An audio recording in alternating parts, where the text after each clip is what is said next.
Assalamu alaikum. نننې زمونږه د waves second topic دی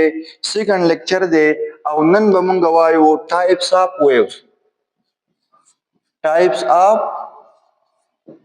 waves. نو د waves به مونږه مختلف types وایو خو په څه باندې په مختلف بیسز باندې او نن چې مونږ په کم بیس باندې د ویو ټایپ وایو نو هغه بیس دی زموږ سره میډیم on the basis of medium on the basis of medium چې مطلب میډیم کم ویوز ته ریکوایرډ او کوم ته نه ریکوایرډ خو د دې کلاسیفیکیشن با د ویو د شیپ سره یا د پارټیکل د موشن سره هیڅ قسم تعلق نه نو دا خبره وزره ته ولیکم ها nothing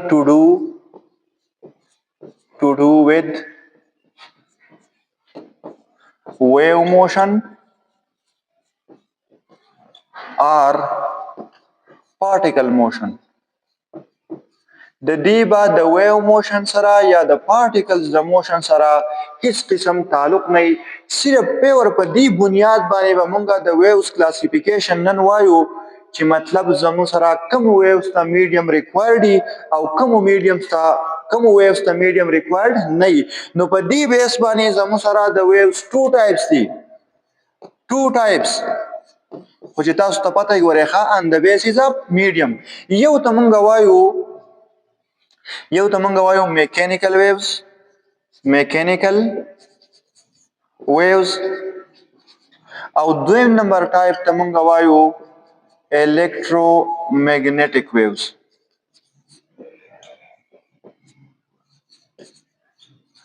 صرف په دې بنیاد باندې چې میډیم ته ریکوایرډ دی او کنه دی نو اولنې ټایپ چې کوم دی دا به مونږ وایو میکانیکل ویوز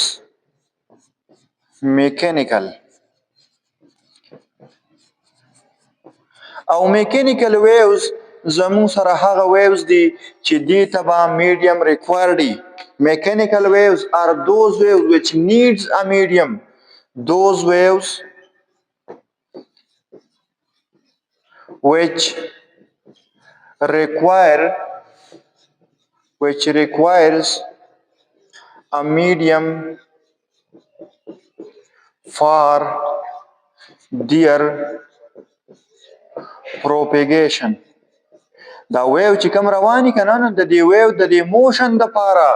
دې ته زمو سره د میډیم ضرورت دی د دې اگزامپل به مونږ واخلو اگزامپلز ساوند ویوز زما د اواز چې تاسو ته درځي نو زما او تاسو په منځ کې تاسو په دې موبایل نه دغه سره تناسي زموږ په منځ کې شری یو میډیم شته ایر دی ٹھیک شو کنه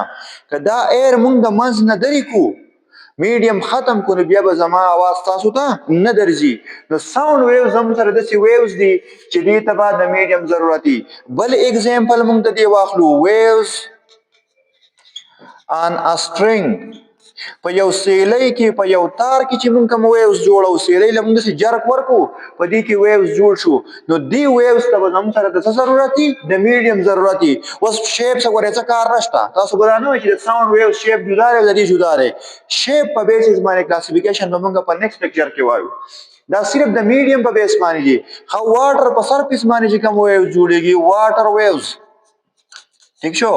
دا د سی ویوز دی ایټسټرا نورم شته چې د دې لپاره د میډیم ضرورت دی د دې د پروپاګیشن لپاره به د میډیم ضرورت دی او میډیم بدیل ولې ضروری نو تاسو په دې خبره ځان پوه کړئ دا میکانیکل ویوز چې کله جوړیږي کنه نو اصل کې د میډیم پارټیکل اسیلیټ کیږي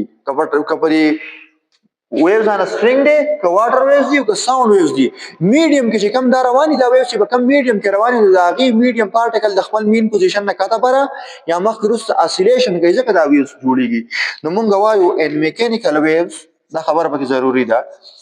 ان میکانیکل ویوز particles of the medium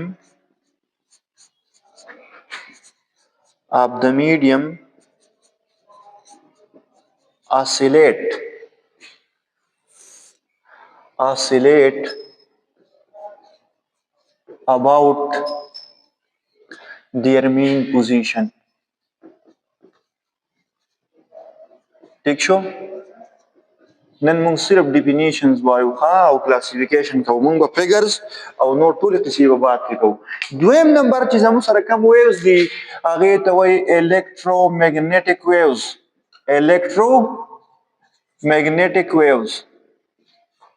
د دې شیپ د دې سپیډ د دې ویولنت ټولې قصې به موږ په نیکسټ لیکچر کې کوو. اوس موږ صرف آن د بیسز اف میډیم کلاسیفیکیشن وایو. نو زموږ سره دویم نمبر چې کوم ویوز دي د الکترومیګنیټک د دې ته د یو ځای نه د بل ځای ته د تلو لپاره د میډیم ضرورت نشته. دا په ویکیوم کې هم ټریول کولی شي. لکه زموږ سره ټول نه بیسټ اگزامپل چې د دې کوم دی هغه زموږ سره لایټ ویوز دي. د نور نه موږ ته رڼا راځي خو زموږ د نور په منځ کې یو داسې ځای شته چې هلته میډیم نشته ویکیوم دی په هغې کې هم دا راځي. صحیح ده. نو موږ وایو those waves which do not requires any medium for their propagation. ٹھیک شو are called electromagnetic waves. دې ته به څه وایي electromagnetic waves به ورته وایي. او د دې اگزامپل زموږ سره څه دي د دې اگزامپل زموږ سره دي light waves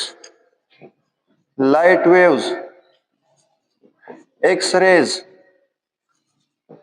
radio waves.